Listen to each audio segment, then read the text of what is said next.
Hi, അപ്പോൾ ഈ ഒരു വീഡിയോയിൽ നമ്മൾ ഡിസ്കസ് ചെയ്യാൻ പോകുന്നത് നമ്മുടെ ഒരു സബ്സ്ക്രൈബർ പറഞ്ഞു തന്നിട്ടുള്ള ഒരു കണ്ടന്റ് ആണ് ഇന്ന് നമ്മൾ ചെയ്യാൻ പോകുന്നത്. നമ്മുടെ ഒരു സബ്സ്ക്രൈബർ അജ്മൽ എന്നാണ് പേര്. ആ ഒരാൾ നമ്മുടെ വാട്സപ്പിൽ വന്നിട്ട് ഒരു ചോദ്യം ചോദിച്ചിരുന്നു, അല്ലെങ്കിൽ ഇത്തരത്തിലുള്ള ഒരു വീഡിയോ ചെയ്യാമെന്ന് ചോദിച്ചിരുന്നു. മലയാള സിനിമയിലെ ഇൻഡസ്ട്രിയൽ ഹിറ്റുകളെ പറ്റി ഒരു വീഡിയോ ചെയ്യാൻ പറഞ്ഞിരുന്നു. പക്ഷേ ഞാൻ യൂട്യൂബിലൊക്കെ സെർച്ച് ചെയ്ത സമയത്ത് ഈ ഒരു കണ്ടന്റ് ഇൻഡസ്ട്രിയൽ ഹിറ്റുകളെ പറ്റി ഒരുപാട് യൂട്യൂബേഴ്സ് വീഡിയോ ചെയ്തിട്ടുണ്ട്.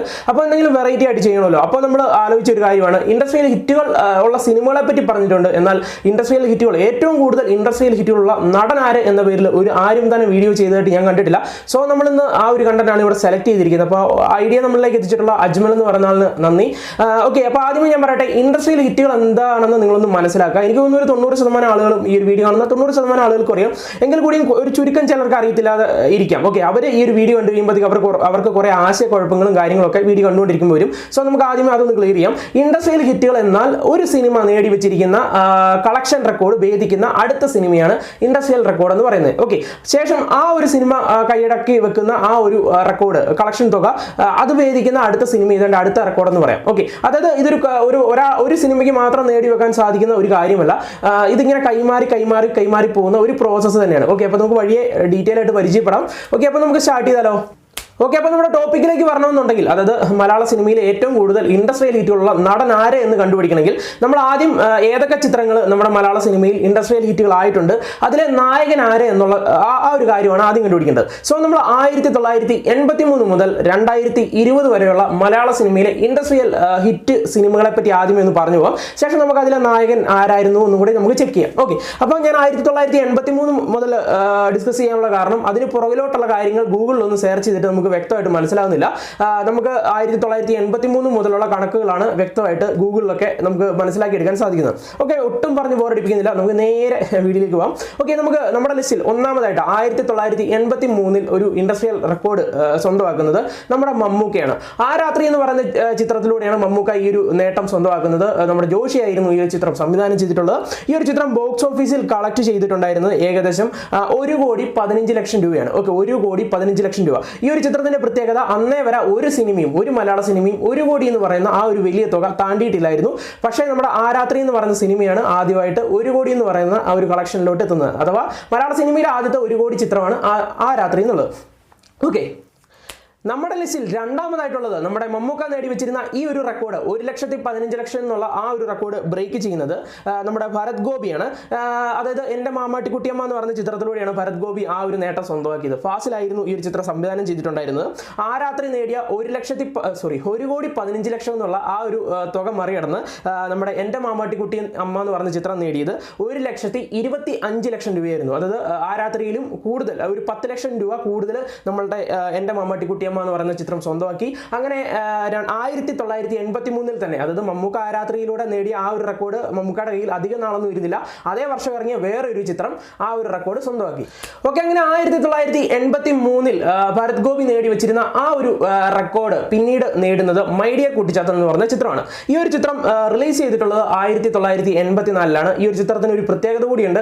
നമ്മുടെ ഇന്ത്യൻ സിനിമയിലെ ആദ്യത്തെ ഒരു 3D ചിത്രം കൂടിയാണ് മൈ ഡിയർ കുട്ടിച്ചാത്തൻ എന്നുള്ളത്. ഈ ഒരു ചിത്രം ബോക്സ് ഓഫീസിൽ കളക്ട് ചെയ്തത് 1,50,00,000 രൂപയാണ്. അതായത് നമ്മളുടെ എൻ്റെ മാമാട്ടിക്കുട്ടിയമ്മ എന്ന് പറഞ്ഞ സിനിമ ബോക്സ് ഓഫീസിൽ കളക്ട് ചെയ്തത് 1,25,00,000 രൂപയായിരുന്നു. 1,25,00,000 രൂപയായിരുന്നു. പക്ഷേ നമ്മുടെ മൈ ഡിയർ കുട്ടിച്ചാത്തൻ 1,50,00,000 കടന്നു. അതായത് 25 ലക്ഷം കൂടുതൽ കളക്ഷൻ നേടിക്കൊണ്ട് ആ ഒരു ഇൻഡസ്ട്രിയൽ റെക്കോർഡ് മാമാട്ടിക്കുട്ടിയമ്മ എന്ന് പറഞ്ഞ സിനിമയുടെ കയ്യിൽ നിന്നും കുട്ടിച്ചാത്തൻ വാങ്ങുകയായിരുന്നു. ഓക്കെ, അങ്ങനെ നമ്മുടെ മൈ ഡിയർ കുട്ടിച്ചാത്തൻ നേടി വെച്ചിരുന്ന ആ ഒരു റെക്കോർഡ് പിന്നീട് ബ്രേക്ക് ചെയ്യുന്നത് നമ്മുടെ മമ്മൂക്ക തന്നെയാണ്. ന്യൂഡൽഹി എന്ന് പറഞ്ഞ ചിത്രത്തിലൂടെയാണ് ഈ ഒരു നേട്ടം മമ്മൂക്ക സ്വന്തമാക്കുന്നത്. ഒരു പ്രത്യേകത കൂടിയുണ്ട്. ന്യൂഡൽഹി, അതായത് നമ്മളുടെ ആ രാത്രി എന്ന് പറഞ്ഞ സിനിമ സംവിധാനം ചെയ്തിട്ടുള്ള ജോഷിയായിരുന്നു. ആ ഒരു ചിത്രത്തിനാണ് മമ്മൂക്കയ്ക്ക് 1983 ഒരു ഇൻഡസ്ട്രിയൽ ഹിറ്റ് കിട്ടുന്നത്. അതുപോലെ തന്നെ വീണ്ടും ആ ഒരു കോംബോ ഒന്നിച്ചതാണ് ന്യൂഡൽഹി. നമ്മുടെ ജോഷി തന്നെയാണ് ഈ ഒരു ചിത്രം സംവിധാനം ചെയ്തിട്ടുള്ളത്. ഈ ഒരു ചിത്രവും ഇൻഡസ്ട്രിയൽ ഹിറ്റായി മാറുകയായിരുന്നു. അതായത് മൈ ഡിയർ കുട്ടിച്ചാത്തൻ 1,50,00,000 ആണ് നേടിയെങ്കിൽ നമ്മുടെ ന്യൂഡൽഹി നേടിയത് 2,25,00,000 രൂപയാണ്. കൂടാതെ ഈ ഒരു ചിത്രത്തിന് മറ്റൊരു പ്രത്യേകത കൂടിയുണ്ട്. മലയാള സിനിമയിലെ ആദ്യത്തെ 2 കോടി ചിത്രം കൂടിയാണ് ന്യൂഡൽഹി എന്നുള്ളത്. കൂടാതെ മമ്മൂക്കയുടെ കരിയറിലെ, അല്ലെ മമ്മൂക്കയെ ഒരു സൂപ്പർ സ്റ്റാർ പദവിയിലോട്ട് എത്തിച്ചിട്ടുള്ള ഒരു ചിത്രം കൂടിയാണ് ന്യൂഡൽഹി എന്നുള്ളത്. അപ്പോൾ നമ്മുടെ ലിസ്റ്റിൽ നാലാമതായിട്ടുള്ളത് മമ്മൂക്കയാണ്. ഓക്കെ, അങ്ങനെ 1987 നേടിയിട്ടുള്ള ഈ ഒരു റെക്കോർഡ് മമ്മൂക്കയുടെ കയ്യിൽ അധികം നാൾ ഇരുന്നില്ല എന്നുള്ളതാണ് സത്യം. കാരണം നമ്മളുടെ സൂപ്പർ താരങ്ങളായിട്ടുള്ള മമ്മൂക്കയുടെ കാര്യം പറഞ്ഞു, ഇനി നമ്മുടെ ലാലേട്ടൻ ആ ഒരു റെക്കോർഡ് തിരിച്ചു വാങ്ങുന്ന ഒരു അവസ്ഥയാണ് നമുക്ക് 1987 തന്നെ കാണാൻ സാധിച്ചത്. വേറൊന്നുമല്ല, 20ാം നൂറ്റാണ്ടെന്ന് പറഞ്ഞ ചിത്രം ആ വർഷത്തിൽ തന്നെയാണ് ഇറങ്ങിയത്. അപ്പോൾ ആ ഒരു ചിത്രം ബോക്സ് ഓഫീസിൽ കളക്ട് ചെയ്തത് ഏകദേശം 2.5 കോടി രൂപയാണ്. നമുക്കറിയാം ന്യൂഡൽഹി എന്ന് പറഞ്ഞ ചിത്രം വെറും 2,25,00,000 രൂപയായിരുന്നു കളക്ട് ചെയ്തത്. ഒരു 25 ലക്ഷം കൂടി കൂടുതൽ നമ്മളുടെ 20ാം നൂറ്റാണ്ടെന്ന് പറഞ്ഞ ചിത്രത്തിലൂടെ മോഹൻലാൽ എന്ന് പറയുന്ന അല്ലെങ്കിൽ ലാലേട്ടൻ നേടിയെടുക്കാൻ സാധിച്ചു. സോ അതേ വർഷം തന്നെ മമ്മൂക്കയുടെ കയ്യിൽ നിന്നും ആ ഒരു റെക്കോർഡ്, ഇൻഡസ്ട്രിയൽ ഹിറ്റ് എന്നുള്ള ആ ഒരു റെക്കോർഡ് നമ്മുടെ ലാലേട്ടൻ വാങ്ങുകയായിരുന്നു. ഓക്കെ, നമ്മുടെ ലിസ്റ്റിൽ 6ാമതുള്ളത് ഒരു മോഹൻലാൽ ചിത്രം തന്നെയാണ്. അതായത് നമ്മുടെ ലാലേട്ടൻ കൈയടക്കി വെച്ചിരുന്ന ആ ഒരു റെക്കോർഡ്, 1987 നേടി വെച്ചിരുന്ന ആ ഒരു റെക്കോർഡ് ലാലേട്ടൻ തന്നെ മറികടക്കുന്ന ഒരു അവസ്ഥയാണ് നമുക്ക് 1988 കാണാൻ സാധിച്ചത്. ചിത്രത്തിന്റെ പേര് ചിത്രം എന്നായിരുന്നു. നിങ്ങൾക്കറിയാം, മലയാള സിനിമയിൽ ഒരു വർഷം പ്രദർശിപ്പിച്ചിട്ടുള്ള ഒരു ചിത്രമായിരുന്നു. വെറും 44 ലക്ഷം ബഡ്ജറ്റിൽ ഇറങ്ങിയിട്ടുള്ള ഈ ഒരു ചിത്രം ബോക്സ് ഓഫീസിൽ കളക്ട് ചെയ്തത് 3,10,00,000 രൂപയായിരുന്നു. നിങ്ങൾക്കറിയാം, നമ്മളുടെ 20ാം നൂറ്റാണ്ട് കളക്ട് ചെയ്തത് വെറും 2.5 കോടിയായിരുന്നു. അതിലൊക്കെ മുകളിൽ പോയി 3,10,00,000 എന്നുള്ള വലിയൊരു സംഖ്യ തന്നെ നമ്മുടെ ചിത്രം എന്നുള്ള സിനിമ നേടിയെടുത്തു. അങ്ങനെ 20ാം നൂറ്റാണ്ടിലെ മോഹൻലാൽ അല്ലെങ്കിൽ ലാലേട്ടൻ നേടിവെച്ച ആ ഒരു റെക്കോർഡ് നമ്മുടെ ചിത്രത്തിലെ ലാലേട്ടൻ നേടുന്ന ഒരു അവസ്ഥയാണ് കാണാൻ സാധിച്ചത്. കൂടാതെ ഈ ഒരു ചിത്രത്തിന് ഒരു പ്രത്യേകതയുണ്ട്, നമ്മുടെ മലയാള സിനിമയിലെ ആദ്യത്തെ 3 കോടി ചിത്രം കൂടിയാണ് ചിത്രം എന്നുള്ളത്. ഓക്കെ, അങ്ങനെ 20ാം നൂറ്റാണ്ടിന്റെ റെക്കോർഡ് ചിത്രം മറികടന്നു. ചിത്രത്തിന്റെ റെക്കോർഡ് മറികടക്കുന്നു മറ്റൊരു മോഹൻലാൽ ചിത്രം തന്നെയാണ്. 1991 പിന്നീട് ഒരു ഇൻഡസ്ട്രിയൽ ഹിറ്റ് ഉണ്ടാകുന്നത്. കിലുക്കം എന്ന് പറഞ്ഞ ചിത്രത്തിലൂടെയാണ് ലാലേട്ടൻ ആ ഒരു നേട്ടം സ്വന്തമാക്കുന്നത്. പ്രിയദർശനായിരുന്നു ഈ ഒരു ചിത്രം സംവിധാനം ചെയ്തിട്ടുണ്ടായിരുന്നത്. അതായത് ചിത്രം ഇറങ്ങിയിട്ട് ഏകദേശം 3 വർഷം തോളം ചിത്രത്തിന്റെ കയ്യിൽ തന്നെ, ചിത്രത്തിലൂടെ ആ ഒരു റെക്കോർഡ് മോഹൻലാലിന്റെ കയ്യിൽ തന്നെയായിരുന്നു. വീണ്ടും ഒരു 3 വർഷം കഴിയുമ്പോഴാണ് 1991 കിലുക്കം ഇറങ്ങുന്നത്. ശേഷം ഈ ഒരു ചിത്രം ബോക്സ് ഓഫീസിൽ കളക്ട് ചെയ്തത് ഏകദേശം 5 കോടി രൂപയായിരുന്നു. ഓക്കെ, മലയാള സിനിമയിലെ ആദ്യത്തെ 5 കോടി നേടുന്ന മലയാള സിനിമ എന്നുള്ള ഖ്യാതിയും കിലുക്കത്തിനാണ്. നിങ്ങൾക്കറിയാം, ചിത്രം കളക്ട് ചെയ്തത് വെറും 3,10,00,000 രൂപയായിരുന്നു. അപ്പോൾ ഒരുപാട് ഡിഫറൻസ് ഉണ്ട്. അപ്പം 1991 ഇറങ്ങിയിട്ടുള്ള ചിത്രമാണ് അടുത്ത ഇൻഡസ്ട്രിയൽ റെക്കോർഡ് ആയിട്ടുള്ളത്. അപ്പോൾ മോഹൻലാലിന്റെ പേര് തന്നെയാണ്. കൂടാതെ നിങ്ങൾക്ക് ഒരു ഡൗട്ട് ഉണ്ടാകാം, ഈ ഒരു വർഷം തന്നെയാണല്ലോ നമ്മളുടെ ഗോഡ് ഫാദർ എന്ന് പറഞ്ഞ സിനിമ ഇറങ്ങിയിട്ടുള്ളതെന്ന്. ആ ഒരു സിനിമ നിങ്ങൾക്കറിയാം, ഒരുപാട് ദിവസം, അതായത് വർഷങ്ങളോളം പ്രദർശിപ്പിച്ചിട്ടുള്ള ഒരു ചിത്രമാണ്. എന്നിട്ട് എങ്ങനെ കിലുക്കത്തിന്റെ റെക്കോർഡ് മറികടന്നില്ല എന്നുള്ളൊരു ക്വസ്റ്റ്യൻ സ്വാഭാവികം. ഇതിനുള്ള ഉത്തരമായിട്ട് എനിക്ക് പറയാനുള്ളത്, ഓക്കെ ശരിയാണ്, നമ്മുടെ ഗോഡ് ഫാദർ എന്നുള്ള സിനിമ ഒരുപാട് ദിവസം തിയേറ്ററുകളിൽ റൺ ചെയ്തിട്ടുള്ളതാണ്. കിലുക്കത്തിലും കൂടുതൽ ചെയ്തിട്ടുണ്ടെന്ന് തോന്നുന്നു. പക്ഷേ കിലുക്കത്തിന്റെ അത്രയും കളക്ഷൻ എടുക്കാൻ ഈ ഒരു ചിത്രത്തിന് സാധിച്ചിട്ടില്ല എന്നുള്ളതാണ് സത്യം. നിങ്ങൾക്ക് ഗൂഗിളിലൊക്കെ സെർച്ച് ചെയ്ത് നോക്കാം. അതുകൊണ്ടാണ് കിലുക്കം ആ ഒരു വർഷത്തെ ഇൻഡസ്ട്രിയൽ ഹിറ്റ് ആയത്. ഒരുപക്ഷെ കിലുക്കം ആ ഒരു വർഷം റിലീസ് ചെയ്തിട്ടില്ലായിരുന്നുണ്ടെങ്കിൽ തീർച്ചയായിട്ടും ഇൻഡസ്ട്രിയൽ റെക്കോർഡ് ആകാൻ സാധ്യതയുള്ള ഒരു ചിത്രം തന്നെയായിരുന്നു ഗോഡ് ഫാദർ. സോ നമ്മുടെ ലിസ്റ്റിൽ 7ാം സ്ഥാനത്തുള്ളതും മോഹൻലാലാണ്. ഓക്കെ, അങ്ങനെ മലയാള സിനിമയിലെ മമ്മൂക്ക, ലാലേട്ടൻ അവർ അങ്ങോട്ടും ഇങ്ങോട്ടും കൈമാറി വെച്ചുകൊണ്ടിരുന്ന ആ ഒരു റെക്കോർഡ് പെട്ടെന്ന് വേറൊരാളിലേക്ക് മാറുന്ന കാഴ്ചയാണ് 1993 കാണാൻ സാധിച്ചത്. ആകാശദൂത് എന്ന് പറയുന്ന ചിത്രമാണ് അടുത്തതായിട്ട് നമ്മുടെ ലിസ്റ്റിൽ ഇൻഡസ്ട്രിയൽ ഹിറ്റ് ആയിട്ടുള്ളത്. അതായത് കിലുക്കം എന്ന് പറയുന്ന ചിത്രം നേടിവെച്ചിട്ടുള്ള 5 കോടി എന്ന് പറയുന്ന ആ ഒരു വലിയ സംഖ്യ മറികടക്കുന്ന ചിത്രം ആകാശദൂതാണ്. ഈ ഒരു ചിത്രം കളക്ട് ചെയ്തിരിക്കുന്നത് ഏകദേശം 6,25,00,000 രൂപയാണ്. കൂടാതെ നമ്മുടെ മലയാള സിനിമയിലെ ആദ്യത്തെ 6 കോടി ചിത്രം കൂടിയാണ് ആകാശദൂത്. സോ നമ്മുടെ ലിസ്റ്റിൽ 8ാം സ്ഥാനത്തുള്ളത് ആകാശദൂതാണ്. പക്ഷേ ഒരു കാര്യം സംഭവിച്ചു. 1993 തന്നെ വേറെ ഒരു ചിത്രം ആകാശദൂതിന്റെ ആ ഒരു ഇൻഡസ്ട്രിയൽ റെക്കോർഡ് മറികടന്നു എന്നുള്ളതാണ് സത്യം. ചുരുക്കി പറഞ്ഞു കഴിഞ്ഞാൽ ആകാശദൂത് നേടിയ ആ ഒരു ഇൻഡസ്ട്രിയൽ റെക്കോർഡ് അധിക നാൾ ആ ഒരു സിനിമയുടെ പേരിൽ ഇരുന്നില്ല. ഉടനെ തന്നെ 1993 കുറച്ച് മാസങ്ങൾ കഴിഞ്ഞപ്പോൾ ഫാസിലിന്റെ സംവിധാനത്തിലുള്ള മണിച്ചിത്രത്താഴ് എന്നുള്ള ചിത്രം എത്തി. അതിലും നായകൻ നമ്മുടെ മോഹൻലാൽ തന്നെയാണ്, അഥവാ ലാലേട്ടനാണ്. ഈ ഒരു ചിത്രം കളക്ട് ചെയ്തത് ബോക്സ് ഓഫീസിൽ ഏകദേശം 7.5 കോടിയോളം രൂപയാണ്. അതായത് നമ്മുടെ ആകാശദൂത് കളക്ട് ചെയ്തത് 6,25,00,000 രൂപയാണെങ്കിൽ നമ്മുടെ മണിച്ചിത്രത്താഴ് നേടിയത് 7.5 കോടിയാണ്. കൂടാതെ മലയാള സിനിമയിലെ ആദ്യത്തെ 7 കോടി ചിത്രം കൂടിയാണ് മണിച്ചിത്രത്താഴ് എന്നുള്ളത്. അപ്പോൾ അങ്ങനെ നമ്മുടെ മോഹൻലാൽ എന്ന് പറയുന്ന വ്യക്തിയുടെ കയ്യിലോട്ട് വീണ്ടും ഇൻഡസ്ട്രിയൽ ഹിറ്റ് വരുന്ന അവസ്ഥയാണ് നമുക്ക് 1993 കാണാൻ സാധിച്ചത്. ഓക്കെ, അങ്ങനെ നോക്കുകയാണെങ്കിൽ നമ്മൾ 1987 ശേഷം മമ്മൂക്കയുടെ പേരിൽ ഒരു ഇൻഡസ്ട്രിയൽ റെക്കോർഡ് ഇതുവരെയായിട്ട് നമ്മൾ ഈ പറഞ്ഞു വന്ന വഴിക്കൊന്നും കണ്ടില്ല. ഓക്കെ, പക്ഷേ മമ്മൂക്ക കുറച്ച് ഗ്യാപ്പ് ഇട്ട് നിന്നുവെങ്കിൽ കൂടിയും പിന്നീട് ഒരു വലിയ തിരിച്ചുവരവ് തന്നെ 1995 നടത്തിയെന്ന് തന്നെ പറയാം. ഇതൊക്കെ ഇങ്ങെന്ന് പറയുന്ന ചിത്രത്തിലൂടെയാണ് മമ്മൂക്ക വീണ്ടും ആ ഒരു റെക്കോർഡ് സ്വന്തമാക്കുന്നത്. ചിത്രം കളക്ട് ചെയ്തിട്ടുണ്ടായിരുന്നത് ഏകദേശം 12 കോടിയോളം രൂപയാണ്. നിങ്ങൾക്കറിയാം, നമ്മുടെ മണിച്ചിത്രത്താഴ് കളക്ട് ചെയ്തിട്ടുണ്ടായിരുന്നത് വെറും 7.5 കോടിയോളം രൂപയായിരുന്നു. എനിക്ക് തോന്നുന്നു ആ ഒരു ടൈമിൽ മണിച്ചിത്രത്താഴ് എന്ന് പറയുന്നത് വലിയൊരു സിനിമ തന്നെയായിരുന്നു, അല്ലെങ്കിൽ ഒരുപാട് പ്രേക്ഷക പ്രശംസ നേടിയിട്ടുള്ള ഒരു സിനിമ തന്നെയാണ്. അതിൻ്റെ ഒന്നും റെക്കോർഡ് ഉടനെ ഒന്നും തകർക്കില്ല എന്ന് വിചാരിച്ചുകൊണ്ടിരുന്ന സമയത്ത് തന്നെയാണ് നമ്മുടെ മമ്മൂക്ക ദ കിങ് എന്ന് പറയുന്ന ചിത്രത്തിലൂടെ ഇത്രയും വലിയൊരു സംഖ്യ, അതായത് 12 കോടി എന്ന് പറയുന്ന വലിയൊരു സംഖ്യ സ്വന്തമാക്കുന്നത്. അതായത് മലയാള സിനിമയിൽ ആദ്യത്തെ 10 കോടി നേടുന്ന ചിത്രം കൂടിയാണ് ദ കിങ് എന്നുള്ളത്. അപ്പോൾ അങ്ങനെ നമ്മുടെ മമ്മൂക്ക ലാലേട്ടൻ്റെ കയ്യിൽ നിന്നും 1995 ആ ഒരു റെക്കോർഡ് തിരിച്ചു മേടിച്ചു. ഓക്കെ, അങ്ങനെ മമ്മൂക്കയുടെ കയ്യിലിരുന്ന ആ ഒരു റെക്കോർഡ് പിന്നീട് ആരുടെ കയ്യിലോട്ട് പോയെന്ന് ചോദിച്ചു കഴിഞ്ഞാൽ ആരുടെയും കയ്യിലോട്ട് പോയിട്ടില്ല, മമ്മൂക്കയുടെ കയ്യിലോട്ട് തന്നെയാണ് തിരിച്ചു വന്നത്. 1996 ഇറങ്ങിയിട്ടുള്ള ഹിറ്റ്ലർ എന്ന് പറഞ്ഞ ചിത്രത്തിലൂടെയാണ് മമ്മൂക്ക വീണ്ടും ആ ഒരു റെക്കോർഡ് തിരിച്ചു പിടിച്ചത്. ഹിറ്റ്ലർ കളക്ട് ചെയ്തിട്ടുണ്ടായിരുന്നത് ഏകദേശം 15 കോടിയോളം രൂപയാണ്. നിങ്ങൾക്കറിയാം, നമുക്ക് ദ കിങ് എന്ന് പറഞ്ഞ ചിത്രത്തിലൂടെ 12 കോടിയാണ് നേടാൻ സാധിച്ചത്. പക്ഷേ പിറ്റേ വർഷം ഇറങ്ങിയ ഹിറ്റ്ലർ എന്ന് പറഞ്ഞ ചിത്രത്തിലൂടെ മമ്മൂക്ക അത് 16 കോടിയാക്കി മാറ്റി, 15 കോടിയോളാക്കി മാറ്റി. അങ്ങനെ ഏകദേശം 3 കോടി ഡിഫറൻസ് വന്നു. അത് 12 കോടി ദ കിങ്ങും 15 കോടി ഹിറ്റ്ലറുമാണ്. അങ്ങനെ ആ ഒരു റെക്കോർഡ് വീണ്ടും നമ്മുടെ മമ്മൂക്കയുടെ കയ്യിലോട്ട് തന്നെ തിരിച്ചു വരുന്ന ഒരു അവസ്ഥയാണ് നമുക്ക് 1996 കാണാൻ സാധിച്ചത്. എൻ്റെ ഒരു ഫേവറേറ്റ് ആയിട്ടുള്ള ഒരു സിനിമയാണ് സിദ്ദിഖ് ആയിരുന്നു ഈ ഒരു ചിത്രം സംവിധാനം ചെയ്തിട്ടുണ്ടായിരുന്നത്. അപ്പോൾ നമ്മുടെ ലിസ്റ്റിൽ 11ാമതുള്ളത് നമ്മുടെ മമ്മൂക്കയാണ്. ഓക്കെ, ഇനി പറയാൻ പോകുന്ന ഇൻഡസ്ട്രിയൽ ഹിറ്റ് വളരെ രസകരമായിട്ടുള്ള ഒരു കാഴ്ചയാണ്. കാരണം നമ്മുടെ മമ്മൂക്ക, ലാലേട്ടൻ അവർ അങ്ങോട്ടും ഇങ്ങോട്ടും മത്സരിച്ച് അങ്ങോട്ടും ഇങ്ങോട്ടും വാങ്ങിക്കൊണ്ടിരുന്ന സമയത്ത് ഒരു യൂത്തൻ അല്ലെങ്കിൽ ഒരു പുതുമുഖ നടൻ വന്നിട്ട് ആ ഒരു റെക്കോർഡ് നമ്മുടെ മമ്മൂക്കയുടെ കയ്യിൽ നിന്ന് മേടിക്കുന്ന ഒരു കാഴ്ചയാണ് നമുക്ക് 1997 കാണാൻ സാധിച്ചത്. വേറെ ഒന്നുമല്ല, നമ്മുടെ ഫാസിലിന്റെ സംവിധാനത്തിൽ എത്തിയിട്ടുള്ള അനിയത്തിപ്രാവ് എന്ന് പറഞ്ഞ ചിത്രത്തിലൂടെ നമ്മുടെ ചോക്ലേറ്റ് ഹീറോ കുഞ്ചാക്കോ ബോബനാണ് നമ്മുടെ മമ്മൂക്കയുടെ കയ്യിൽ നിന്നും ആ ഒരു ഇൻഡസ്ട്രിയൽ റെക്കോർഡ് സ്വന്തമാക്കുന്നത്. എങ്ങനെയെന്ന് ചോദിച്ചു കഴിഞ്ഞാൽ നമ്മുടെ അനിയത്തിപ്രാവ് 1997 റിലീസ് ചെയ്തിട്ട് ഏകദേശം 16 കോടിയോളം രൂപ ബോക്സ് ഓഫീസിൽ കളക്ട് ചെയ്തു. നമ്മുടെ ഹിറ്റ്ലർ കളക്ട് ചെയ്തിട്ടുണ്ടായിരുന്നത് 15 കോടിയായിരുന്നു. പക്ഷേ അനിയത്തിപ്രാവ് 16 കോടി നേടിക്കൊണ്ട് ആ ഒരു റെക്കോർഡ് സ്വന്തമാക്കിയായിരുന്നു. അപ്പോൾ നമ്മുടെ ലിസ്റ്റിൽ 12ാം സ്ഥാനത്തുള്ളത് കുഞ്ചാക്കോ ബോബൻ. ഓക്കെ, കുഞ്ചാക്കോ ബോബൻ കാര്യം പറഞ്ഞ ആ ഒരു റെക്കോർഡ് സ്വന്തമാക്കി എന്ന് പറഞ്ഞു കഴിഞ്ഞാലും അദ്ദേഹത്തിന്റെ കയ്യിൽ ഒരു വലിയ നാള് അല്ലെങ്കിൽ ഒരു കുറച്ച് ചുരുങ്ങിയ മാസങ്ങൾ മാത്രമേ ആ ഒരു റെക്കോർഡ് കയ്യിൽ വെക്കാൻ സാധിച്ചിട്ടുള്ളൂ. അതിന് പുറകെ തന്നെ ഒരു പ്രിയദർശൻ മോഹൻലാൽ കോംബോയിലുള്ള നമ്മുടെ ലാലേട്ടൻ കോംബോയിലുള്ള ഒരു ചിത്രം ഇറങ്ങി, ചന്ദ്രലേഖ എന്ന് പറഞ്ഞ ചിത്രം. 1997 തന്നെയാണ് ഈ ഒരു ചിത്രം റിലീസ് ചെയ്തിട്ടുണ്ടായിരുന്നത്. ഈ ഒരു ചിത്രം കളക്ട് ചെയ്തത് ഏകദേശം 17 കോടിയോളം രൂപയാണ് ബോക്സ് ഓഫീസിൽ. അങ്ങനെ അനിയത്തിപ്രാവ് നേടി വെച്ചിട്ടുണ്ടായിരുന്ന ആ ഒരു 16 കോടി ബ്രേക്ക് ചെയ്ത് നമ്മുടെ ചന്ദ്രലേഖ 17 ആക്കി മാറ്റി. അങ്ങനെ കുഞ്ചാക്കോ ബോബന്റെ കയ്യിൽ നിന്നും ലാലേട്ടൻ ആ ഒരു റെക്കോർഡ് തിരിച്ചു വാങ്ങി. അങ്ങനെ നമ്മുടെ 13ാം സ്ഥാനത്തുള്ളത് നമ്മുടെ ലാലേട്ടനാണ്. ഓക്കെ ഫ്രണ്ട്സ്, 1997 എന്ന് പറയുന്ന ആ ഒരു വർഷം എന്ന് പറഞ്ഞാൽ ഇൻഡസ്ട്രിയൽ റെക്കോർഡുകളുടെ പൂരം എന്ന് വേണമെങ്കിൽ പറയും. കാരണം ആദ്യം നമ്മളുടെ അനിയത്തിപ്രാവ് ഇൻഡസ്ട്രിയൽ റെക്കോർഡ് സ്വന്തമാക്കുന്നു, തൊട്ടുപുറകെ ചന്ദ്രലേഖ വരുന്നു, തൊട്ടുപുറകെ തന്നെ വേറെ ഒരു മോഹൻലാൽ ചിത്രം കൂടെ വന്നിട്ട് വീണ്ടും ഒരു ഇൻഡസ്ട്രിയൽ റെക്കോർഡ് അടിക്കുകയാണ് 1997. വേറെ ഒരു ചിത്രമല്ല, ഷാജി കൈലാസ് ലാലേട്ടൻ കോംബോയിൽ എത്തിയിട്ടുള്ള ആ ഒരു ഏതാണ് 6ാം തമ്പുരാൻ എന്ന് പറഞ്ഞ ഒരു ചിത്രമാണ്. എൻ്റെ ഒരു ഓൾ ടൈം ഫേവറേറ്റ് ആയിട്ടുള്ള ഒരു സിനിമ തന്നെയാണ്. എപ്പോൾ കണ്ടാലും TV-യിലൊക്കെ ഇരുന്നിട്ട് മുഴുവനായിട്ട് കാണുന്ന ഒരു ചിത്രം തന്നെയാണ്.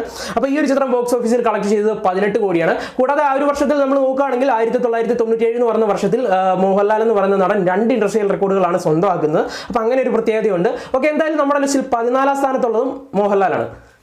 ഓക്കെ, 1997 കാര്യം പറഞ്ഞ 3 ഇൻഡസ്ട്രിയൽ റെക്കോർഡുകളൊക്കെ അടിച്ചു. പക്ഷേ പിന്നീട് അങ്ങോട്ട് ഒരു 3 വർഷത്തോളം കാലയളവ് വേറെ ഒരു സിനിമയ്ക്കും ഈ ഒരു റെക്കോർഡ് ബ്രേക്ക് ചെയ്യാൻ, അഥവാ 6ാം തമ്പുരാന്റെ റെക്കോർഡ് ബ്രേക്ക് ചെയ്യാൻ സാധിച്ചിട്ടില്ലായിരുന്നു. പിന്നീട് ആ ഒരു റെക്കോർഡ് ബ്രേക്ക് ചെയ്യുന്നതും നമ്മുടെ ലാലേട്ടൻ്റെ ഒരു ചിത്രം തന്നെയാണ്. നിങ്ങൾക്ക് അറിയാമായിരിക്കും, 2000 റിലീസ് ചെയ്തിട്ടുള്ള നരസിംഹം എന്ന് പറയുന്ന ചിത്രമാണ് പിന്നീട് ആ ഒരു 18 കോടി എന്ന് പറയുന്ന ആ ഒരു റെക്കോർഡ് ബ്രേക്ക് ചെയ്യുന്നത്. നരസിംഹം ബോക്സ് ഓഫീസിൽ കളക്ട് ചെയ്തത് ഏകദേശം 20 കോടിയോളം രൂപയാണ്. നമ്മുടെ മലയാള സിനിമയിലെ ആദ്യത്തെ 20 കോടി കളക്ഷൻ നേടുന്ന ഒരു ചിത്രം എന്ന പ്രത്യേകതയും നമ്മുടെ നരസിംഹത്തിനുണ്ട്. ഈ ഒരു ചിത്രം സംവിധാനം ചെയ്തിട്ടുണ്ടായിരുന്നത് ഷാജി കൈലാസ് ആയിരുന്നു. അപ്പോൾ എന്തായാലും 6ാം തമ്പുരാന്റെ കയ്യിൽ നിന്നും നമ്മുടെ പൂവള്ളി ഇന്ദുചൂടൻ ആ ഒരു റെക്കോർഡ് തിരിച്ചു വാങ്ങുന്ന കാഴ്ചയാണ് നമുക്ക് 2000 കാണാൻ സാധിച്ചത്. സോ നമ്മുടെ ലിസ്റ്റിൽ 18ാം സ്ഥാനത്തുള്ളതും ലാലേട്ടനാണ്. ഓക്കെ, നരസിംഹം നേടിയ ആ ഒരു 20 CR പിന്നീട് മറികടക്കാൻ വേണ്ടി ആരെ കൊണ്ട് സാധിച്ചിട്ടില്ല, അല്ലെങ്കിൽ ഒരു സിനിമയെ കൊണ്ട് സാധിച്ചിട്ടില്ലായിരുന്നു എന്നുള്ളതാണ് സത്യം. കാരണം 2000 മുതൽ 2005 വരെ ഒരു സിനിമയ്ക്കും 20 കോടിക്ക് മുകളിൽ കയറാൻ സാധിച്ചിട്ടില്ല. പക്ഷേ ലാസ്റ്റ് നമ്മുടെ മമ്മൂക്കനെ കളത്തി ഇറങ്ങേണ്ട ഒരു അവസ്ഥ വന്നു. കാരണം ഇതിന്റെ റെക്കോർഡ് ആരെങ്കിലും പൊട്ടിക്കണമല്ലോ. നമ്മുടെ മമ്മൂക്കനെ കളത്തിലിറങ്ങി നമ്മുടെ രാജമാണിക്കുമായിട്ട് അവതരിച്ചു. രാജമാണിക്കും ബോക്സ് ഓഫീസിൽ കളക്ട് ചെയ്തത് ഏകദേശം 25 കോടിയോളം രൂപയാണ്. എനിക്ക് മമ്മൂക്കയുടെ ഏറ്റവും ഇഷ്ടപ്പെട്ട സിനിമകളിൽ ഒരു 10 സിനിമ പറയുകയാണെങ്കിൽ 1ാം സ്ഥാനത്ത് ഞാൻ പറഞ്ഞൊരു ചിത്രമായിരിക്കും രാജമാണിക്കം എന്നുള്ളത്. അപ്പോൾ രാജമാണിക്യം ബോക്സ് ഓഫീസിൽ 25 കോടിയാണ് കളക്ട് ചെയ്തത്. നമ്മുടെ മലയാള സിനിമയിലെ ആദ്യത്തെ 25 കോടി നേടുന്ന ഒരു ചിത്രം കൂടിയാണ് രാജമാണിക്യം എന്നുള്ളത്. ഈ ഒരു ചിത്രം സംവിധാനം ചെയ്തിട്ടുള്ള അൻവർ റഷീദ് ആയിരുന്നു. അപ്പോൾ വീണ്ടും നമ്മുടെ മമ്മൂക്കയുടെ കയ്യിലോട്ട് തിരിച്ചു വരുന്ന ഒരു കാഴ്ചയാണ് 2005 നമുക്ക് കാണാൻ സാധിച്ചത്. ഇൻഡസ്ട്രിയൽ റെക്കോർഡ് നമ്മുടെ മമ്മൂക്കയിലോട്ട് തിരിച്ചു വന്നു. അപ്പോൾ നമ്മുടെ ലിസ്റ്റിൽ 19ാം സ്ഥാനത്തുള്ളത് മമ്മൂക്കയാണ്. ഓക്കെ, അങ്ങനെ രാജമാണിക്യം കൈയടക്കി വെച്ചിരുന്ന ആ ഒരു 25 CR പൊട്ടിക്കുന്നത് 2006 റിലീസ് ചെയ്തിട്ടുള്ള ക്ലാസ്മേറ്റ്സ് എന്ന് പറഞ്ഞ ചിത്രമാണ്. ഈ ഒരു ചിത്രത്തിൽ നായകനായിട്ട് എത്തിയിട്ടുള്ളത് പൃഥ്വിരാജ് സുകുമാരനാണ്. അപ്പോൾ പൃഥ്വിരാജിന്റെ കരിയറിലെ ആദ്യത്തെ ഒരു ഇൻഡസ്ട്രിയൽ ഹിറ്റ് കൂടിയാണ് ക്ലാസ്മേറ്റ്സ് എന്നുള്ളത്. ക്ലാസ്മേറ്റ്സ് സ്വന്തമാക്കിയത് വലിയ ഡിഫറൻസ് ഒന്നുമില്ല, 26 കോടിയാണ്. നമ്മുടെ രാജമാണിക്യം 25 കോടി, ഇത് 26 കോടി സ്വന്തമാക്കി. എന്തായാലും നമ്മുടെ ലിസ്റ്റിൽ 20ാം സ്ഥാനത്തുള്ള ആള് പൃഥ്വിരാജ് സുകുമാരനാണ്. ഓക്കെ, 2006 ഈ ഒരു റെക്കോർഡ് താർക്കാൻ വേണ്ടി 2008 വരെ കാത്തിരിക്കേണ്ടി വന്നു. അതായത് ഒരു മഹാ അത്ഭുതം 2008 നമ്മുടെ മലയാള സിനിമയിൽ പിറവി എടുത്തു എന്ന് പറയാം. കാരണം നമ്മുടെ പ്രമുഖ താരങ്ങളെല്ലാം കൂടി ലാലേട്ടൻ, മമ്മൂക്ക, ജയറാം, ദിലീപ്, സുരേഷ് ഗോപി അങ്ങനെ എല്ലാവരും കൂടെ കൂടിയിട്ട് ഒരു 2020 എന്ന് പറയുന്ന ഒരു മഹാ സംഭവം തന്നെ നമ്മുടെ സിനിമയിൽ തിരശ്ശീലയിലോട്ട് കൊണ്ടുവന്നു. ആ ഒരു ചിത്രമാണ് ക്ലാസ്മേറ്റ്സിന്റെ പിന്നീട് ഇൻഡസ്ട്രിയൽ റെക്കോർഡ് ബ്രേക്ക് ചെയ്യുന്നത്. ചിത്രം കളക്ട് ചെയ്തിട്ടുള്ളത് ഏകദേശം 33 കോടിയോളം രൂപയാണ്. കൂടാതെ മലയാള സിനിമയിലെ ആദ്യത്തെ 30 CR മൂവി കൂടിയാണ് നമ്മുടെ 2020 എന്നുള്ളത്. ഓക്കെ, അപ്പോൾ നമ്മുടെ ലിസ്റ്റിൽ 18ാം സ്ഥാനത്തുള്ളത് ആരാണ്? മമ്മൂക്ക, ലാലേട്ടൻ, സുരേഷ് ഗോപി, ദിലീപ്, അങ്ങനെ എല്ലാവർക്കും കൂടി വീതിച്ചു കൊടുക്കണം. ഓക്കെ, അപ്പോൾ എന്തായാലും 2020 എന്ന് തന്നെ ഇരിക്കട്ടെ. ഓക്കെ, നമ്മുടെ ലിസ്റ്റിൽ 18ാം സ്ഥാനത്തുള്ളത് 2020 ആണ്. ഓക്കെ, പക്ഷേ ഈ 2020 നേടി വെച്ച് കളക്ഷൻ ബ്രേക്ക് ചെയ്യാൻ വേണ്ടി പിന്നീട് കുറേ വർഷങ്ങൾ കാത്തിരിക്കേണ്ടി വന്നു. അതായത് 2013 വരെ കാത്തിരിക്കേണ്ടി വന്നു. 2013 പ്രത്യേകം നിങ്ങൾക്കറിയാം, മലയാള സിനിമയുടെ ഒരു ടേണിംഗ് പോയിന്റ് കൂടിയായിരുന്നു 2013 എന്നുള്ളത്. അതായത് മലയാള സിനിമയിൽ ഇപ്പോഴും ഓർത്തിരിക്കാൻ സാധിക്കുന്ന, അല്ലെങ്കിൽ മലയാള സിനിമയെ മറ്റൊരു തലത്തിലോട്ട് കൊണ്ടുപോകാൻ സാധിക്കുന്ന തരത്തിലുള്ള ഒരു ചിത്രം പിറവിയെടുത്തിട്ടുള്ള ഒരു വർഷം കൂടിയാണ് 2013 എന്നുള്ളത്. നമ്മുടെ ജിത്തു ജോസഫ്, ലാലേട്ടൻ കോമ്പോയിലെത്തിയിട്ടുള്ള ദൃശ്യമാണ് പിന്നീട് നമ്മുടെ ഈ ഒരു 2020 ഇൻഡസ്ട്രിയൽ റെക്കോർഡ് ബ്രേക്ക് ചെയ്യുന്നത്. ദൃശ്യം കളക്ട് ചെയ്തിട്ടുള്ളത് ബോക്സ് ഓഫീസിൽ ഏകദേശം 72 കോടിയോളം രൂപയാണ്. കൂടാതെ ഈ ഒരു ചിത്രത്തിന് ഒരു പ്രത്യേകത കൂടിയുണ്ട്. നമ്മുടെ മലയാള സിനിമയിൽ ആദ്യമായിട്ട് 50 കോടി കളക്ട് ചെയ്യുന്ന ഒരു ചിത്രം കൂടിയാണ് ദൃശ്യം എന്നുള്ളത്. ഓക്കെ, അപ്പോൾ നമ്മുടെ ലിസ്റ്റിൽ 19ാം സ്ഥാനത്തുള്ളതും ലാലേട്ടൻ തന്നെയാണ്. ഓക്കെ, നമ്മുടെ ഈ ലാലേട്ടന്റെ റെക്കോർഡ് പിന്നീട് പൊട്ടിക്കാൻ വേണ്ടി സാധ്യതയുണ്ടായിരുന്ന ഒരു നടൻ ആരാണ്? നമ്മുടെ നിവിൻ പോളി ആയിരുന്നു. വേറൊന്നുമല്ല, നമ്മുടെ പ്രേമം എന്ന ചിത്രത്തിലൂടെ ഈ ഒരു റെക്കോർഡ് ബ്രേക്ക് ചെയ്യുമെന്ന് തന്നെയാണ് എല്ലാവരും കരുതിയിരുന്നത്. നിങ്ങൾക്കറിയാലോ, അതുപോലെ വിജയം കാര്യങ്ങളൊക്കെ ആയിരുന്നു. അതായത് യൂത്തിൻ്റെ ഇടയ്ക്ക് ഒരുപാട് ഒരു ഇൻസ്പിറേഷൻ ഉണ്ടാക്കിയ ഒരു മൂവി തന്നെയാണ്. അല്ലെങ്കിൽ അവർക്കെല്ലാം ഒരുപാട് ആവേശവും ഓളമൊക്കെ ആയിരുന്നു ആ ഒരു സിനിമ ഇറങ്ങിയ സമയത്ത്. റിപ്പീറ്റഡ് ആയിട്ടുള്ള ഓഡിയൻസ് ഒക്കെ ആയിരുന്നു ചിത്രത്തിന് കയറിക്കൊണ്ടിരുന്നത്. അങ്ങനെ ഇൻഡസ്ട്രിയൽ ഹിറ്റ് ആവുമെന്ന് ഓർത്തിരുന്ന സമയത്താണ് നമ്മുടെ ഈ കോപ്പി, അതായത് വ്യാജപ്പതിപ്പൊക്കെ ഇറങ്ങിയത്. എനിക്ക് തോന്നുന്നു ആ ഒരു വ്യാജപ്പതിപ്പൊന്നും ഇറങ്ങിയില്ലായിരുന്നു എങ്കിൽ തീർച്ചയായിട്ടും പ്രേമം ഒരു ഇൻഡസ്ട്രിയൽ ഹിറ്റ് ആയേനെ. അതായത് ആ ഒരു 2013 മോഹൻലാൽ എന്ന് പറയുന്ന നടൻ നേടി വെച്ചിരുന്ന ആ ഒരു റെക്കോർഡ് നിവിൻ പോളിയുടെ കയ്യിലോട്ട് ചിലപ്പോൾ വന്നേനെന്നാണ് എൻ്റെ ഒരു നിഗമനം. എന്തായാലും അടുത്ത ഇൻഡസ്ട്രിയൽ റെക്കോർഡ് സ്വന്തമാക്കുന്നത് മോഹൻലാൽ തന്നെയാണ്. 2016 പുറത്തിറങ്ങിയിട്ടുള്ള പുലിമുരുകനിലൂടെയാണ് ആ ഒരു സ്വന്തം മോഹൻലാൽ വീണ്ടും സ്വന്തമാക്കുന്നത്. ആ ഒരു ചിത്രം ബോക്സ് ഓഫീസിൽ കളക്ട് ചെയ്തിട്ടുള്ളത് ഏകദേശം 135 കോടിക്ക് മുകളിലാണ്. മലയാള സിനിമയിൽ ആദ്യത്തെ 100 കോടി നേടുന്ന ചിത്രം എന്ന പ്രത്യേകതയും അല്ലെങ്കിൽ ഖ്യാതിയും പുലിമുരുകൻ എന്ന ചിത്രത്തിലുണ്ട്. അങ്ങനെ നമ്മുടെ ലിസ്റ്റിൽ 20ാം സ്ഥാനത്തുള്ളതും നമ്മുടെ ലാലേട്ടനാണ്. ഓക്കെ, അപ്പോൾ നമ്മുടെ ലിസ്റ്റിലെ അവസാനത്തെ ചിത്രം ഒരു മോഹൻലാൽ ചിത്രം തന്നെയാണ്. മലയാള സിനിമയിലെ അവസാനത്തെ ഇൻഡസ്ട്രിയൽ ഹിറ്റ് കൂടിയാണ് ഞാനിപ്പോൾ പറയാൻ പോകുന്നത്. 2019 റിലീസ് ചെയ്തിട്ടുള്ള ലൂസിഫർ എന്ന് പറയുന്ന ചിത്രമാണ് അവസാനമായിട്ട് നമ്മുടെ മലയാള സിനിമയിൽ ഒരു ഇൻഡസ്ട്രിയൽ റെക്കോർഡ് അടിച്ചിട്ടുള്ളത്. ഈ ഒരു ചിത്രം സംവിധാനം ചെയ്തിട്ടുണ്ടായിരുന്നത് നമ്മുടെ പൃഥ്വിരാജ് സുകുമാരനായിരുന്നു. ഏകദേശം ബോക്സ് ഓഫീസിൽ 200 കോടിയോളം കളക്ട് ചെയ്തിട്ടുണ്ടെന്നാണ് ഇതിൻ്റെ പ്രൊഡ്യൂസർ പറയുന്നത്. അങ്ങനെ എങ്ങനെയാണ് നമ്മുടെ പുലിമുരുകൻ്റെ 135 CR പ്ലസ് എന്നുള്ള ആ ഒരു എമൗണ്ട് ബ്രേക്ക് ചെയ്യുന്ന ഒരു ചിത്രം കൂടിയാണ് ലൂസിഫർ എന്നുള്ളത്. ഓക്കെ, അപ്പോൾ എന്തായാലും നമ്മുടെ ലിസ്റ്റിൽ 21ാമതുള്ളതും നമ്മുടെ ലാലേട്ടൻ തന്നെയാണ്. ഓക്കെ, ഇനി നമുക്കൊരു കൺക്ലൂഷനിലോട്ട് എത്താം. ആർക്കാണ് ഏറ്റവും കൂടുതൽ ഇൻഡസ്ട്രിയൽ ഹിറ്റുകൾ ഉള്ളതെന്ന്. അതിനു വേണ്ടി ഒരു കാര്യം പറയട്ടെ, എൻ്റെ ഒരു സംശയം, ഇനി അടുത്ത ഇൻഡസ്ട്രിയൽ ഹിറ്റ് ഏത് സിനിമയായിരിക്കും? ഓക്കെ, 2019 കൊണ്ട് ഇൻഡസ്ട്രിയൽ ഹിറ്റ് അവസാനിച്ചിരിക്കുന്നു. ഇനി അടുത്ത ചിത്രം ഏതായിരിക്കുന്നു? എൻ്റെ ഒരു 2 നിഗമനങ്ങൾ പറയാം. നിങ്ങളുടെ അഭിപ്രായങ്ങൾ കൂടി തീർച്ചയായിട്ടും കമന്റ് ബോക്സിൽ കമന്റ് ചെയ്യുമെന്ന് പ്രതീക്ഷിക്കുന്നു. ഒന്നാമത്തെ എൻ്റെ പ്രതീക്ഷ മരക്കാർ അറബിക്കടലിന്റെ സിംഹമാണ്. എനിക്ക് തോന്നുന്നു തീർച്ചയായിട്ടും ഇൻഡസ്ട്രിയൽ ഹിറ്റ് ആവും. അടുത്ത എൻ്റെ ഒരു പ്രതീക്ഷ നമ്മുടെ ബിഗ് ബി ആണ്. ഈ ഒരു ചിത്രം നമ്മുടെ മമ്മൂക്കയുടെ ബിഗ് ബി ആണ്. എനിക്ക് തോന്നുന്നു മമ്മൂക്കയുടെ അടുത്ത ഇൻഡസ്ട്രിയൽ ഹിറ്റ് തീർച്ചയായിട്ടും ബിഗ് ബി തന്നെ ആയിരിക്കും എന്നാണ് എൻ്റെ ഒരു പ്രതീക്ഷ. ഓക്കെ, എന്തായാലും നിങ്ങളുടെ അഭിപ്രായങ്ങൾ കൂടി തീർച്ചയായിട്ടും കമന്റ് ബോക്സിൽ കമന്റ് ചെയ്യാൻ ഞാൻ അഭ്യർത്ഥിക്കുന്നു. ഓക്കെ, നമുക്ക് എന്തായാലും കൺക്ലൂഷനിലോട്ട് എത്താം. ആർക്കാണ് ഏറ്റവും കൂടുതൽ ഇൻഡസ്ട്രിയൽ ഹിറ്റുകൾ എന്നുള്ളത്. അപ്പം ഞാൻ ഈ പറയുന്ന കാര്യം വെച്ചിട്ട് നിങ്ങൾ എന്നെ ഇപ്പം നിങ്ങൾക്ക് അറിയാലോ, ഇപ്പോൾ ഫസ്റ്റ് സ്ഥാനത്തേക്കുന്നത് മോഹൻലാൽ എന്ന് പറയുന്ന വ്യക്തിയാണ്. ഞാനിപ്പോൾ മോഹൻലാൽ എന്ന് പറയുന്ന പേര് പറയുന്നുള്ളത് കൊണ്ട് തന്നെ എന്നെ ഒരു മമ്മൂക്ക ഹെയ്റ്ററാക്കി മാറ്റരുത്. ഓക്കെ, ഞാൻ എല്ലാ വീഡിയോയുടെ കമന്റ് ബോക്സിൽ കാണുന്നതാണ്. ഓക്കെ, അത് നമ്മൾ സത്യസന്ധമായിട്ടുള്ള കാര്യമാണ് പറയാൻ ശ്രമിച്ചിട്ടുള്ളത്. കൂടാതെ തന്നെ മലയാള സിനിമയിൽ മമ്മൂക്ക, ലാലേട്ടൻ ഇവരുടെ ഈ ഒരു സ്റ്റാർഡം എങ്ങനെ നിലനിൽക്കുന്നു എന്ന് കൂടി ഞാൻ ഇപ്പം തന്നെ പറഞ്ഞുതരാം. ഓക്കെ, ലാലേട്ടൻ്റെ പേരിൽ ഏകദേശം 11 ചിത്രങ്ങളാണ് ഇൻഡസ്ട്രിയൽ റെക്കോർഡുകളായിട്ടുള്ളത്. അതായത് 1983 മുതൽ 2020 വരെ 11 ചിത്രങ്ങളുണ്ട്. 20ാം നൂറ്റാണ്ട് കിലുക്കം, ചിത്രം, മണിച്ചിത്രത്താഴ്, ചന്ദ്രലേഖ, ആറാം തമ്പുരാൻ, നരസിംഹൻ, 2020, ദൃശ്യം, പുലിമുരുകൻ, ലൂസിഫർ, ഇങ്ങനെ 11 ചിത്രങ്ങളാണ്. അങ്ങനെ 1ാം സ്ഥാനത്തുള്ളത് നമ്മളുടെ ലാലേട്ടൻ തന്നെയാണ്. മമ്മൂക്ക അതിന് തൊട്ട് പറയുന്നുണ്ട്. ആ രാത്രി, ന്യൂഡൽഹി, ദ കിങ്, ഹിറ്റ്ലർ, രാജമാണിക്യൻ, 2020, ഇങ്ങനെ 6 ചിത്രങ്ങളിലൂടെ മമ്മൂക്ക 2nd സ്ഥാനത്തുണ്ട്. പിന്നീട് ഭരത് ഗോപിക്ക് ഒരു ഇൻഡസ്ട്രിയൽ ഹിറ്റ്, മുരളിച്ചേട്ടന് ഒരു ഒരു ഇൻഡസ്ട്രിയൽ ഹിറ്റ്, പിന്നെ കുട്ടിച്ചാത്തൻ എന്ന് പറഞ്ഞ ആ ഒരു സിനിമയ്ക്ക് ഒരു ഇൻഡസ്ട്രിയൽ ഹിറ്റ്, അനീതി പ്രാവിലൂടെ കുഞ്ചാക്കോ ബോബൻ ഒരു ഇൻഡസ്ട്രിയൽ ഹിറ്റ്, അതുപോലെ തന്നെ നമ്മുടെ പൃഥ്വിരാജിനും ഒരു ഇൻഡസ്ട്രിയൽ ഹിറ്റ്. നിങ്ങൾ ഒന്നാലോചിച്ച് നോക്കിയാൽ ബാക്കി എല്ലാവർക്കും ഓരോരോ ഇൻഡസ്ട്രിയൽ ഹിറ്റ് നിലനിർത്താനേ സാധിച്ചിട്ടുള്ളൂ. പക്ഷേ നമ്മുടെ മമ്മൂക്കയ്ക്കും ലാലേട്ടനും ഒരുപാട് 5-ൽ കൂടുതൽ ചിത്രങ്ങൾ ഇൻഡസ്ട്രിയൽ ഹിറ്റ് നേടാൻ വേണ്ടി ഈ ഒരു 10, 35, 40 കൊല്ലം കൊണ്ട്, അത് 1983 മുതൽ 2020 വരെ സാധിച്ചിട്ടുണ്ട്. അതൊക്കെ തന്നെയാണ് അവർ ഇപ്പോഴും ഈ ഒരു മലയാള ഇൻഡസ്ട്രിയിൽ ടോപ്പിൽ കൊണ്ട് നിർത്തിയിരിക്കുന്നത്. നമ്മൾ ഈ മമ്മൂക്ക ലാലേട്ടൻ എന്ന് പറഞ്ഞുള്ള അവരുടെ ആ ഒരു സ്റ്റാർഡം പോകാത്തതിനുള്ള കാരണം ഇതാണ്. ഓക്കെ, അവർ കുറച്ച് ഗ്യാപ്പ് ഇട്ടാലും തീർച്ചയായിട്ടും ഒരു ഇൻഡസ്ട്രിയൽ ഹിറ്റുമായിട്ട് വരും. അതാണ് അവരുടെ ഒരു പ്രത്യേകത. ഓക്കെ, പിന്നെ എന്താണ്, എന്തായാലും ഈ ഒരു വീഡിയോ ഇഷ്ടപ്പെട്ടു പോകുന്നതിനെ ഞാൻ കരുതുന്നു. നിങ്ങൾക്ക് എന്തെങ്കിലും അഭിപ്രായങ്ങളൊക്കെ ഉണ്ടെങ്കിൽ തീർച്ചയായിട്ടും കമന്റ് ബോക്സിൽ കമന്റ് ചെയ്യാം. ഞാൻ ഈ പറഞ്ഞതിൽ എന്തെങ്കിലും തെറ്റായിട്ടുള്ള കാര്യമാണെങ്കിൽ നിങ്ങൾക്ക് തീർച്ചയായിട്ടും പ്രൂഫ് സഹിതം കമന്റ് ബോക്സിൽ കമന്റ് ചെയ്യണമെന്ന് അഭ്യർത്ഥിക്കുകയാണ്. ഏതെങ്കിലും ചിത്രങ്ങളുടെ കളക്ഷൻ പറഞ്ഞതിലോ അല്ലെങ്കിൽ ഇൻഡസ്ട്രിയൽ ഹിറ്റാന്ന് പറഞ്ഞതിലോ ഒക്കെ തന്നെ വ്യത്യാസം ഉണ്ടെങ്കിൽ തീർച്ചയായിട്ടും പ്രൂഫ് സഹിതം കമന്റ് ബോക്സിൽ കമന്റ് ചെയ്യുക. തീർച്ചയായിട്ടും നമ്മൾ തിരുത്തുന്നതായിരിക്കും നെക്സ്റ്റ് വീഡിയോയിൽ.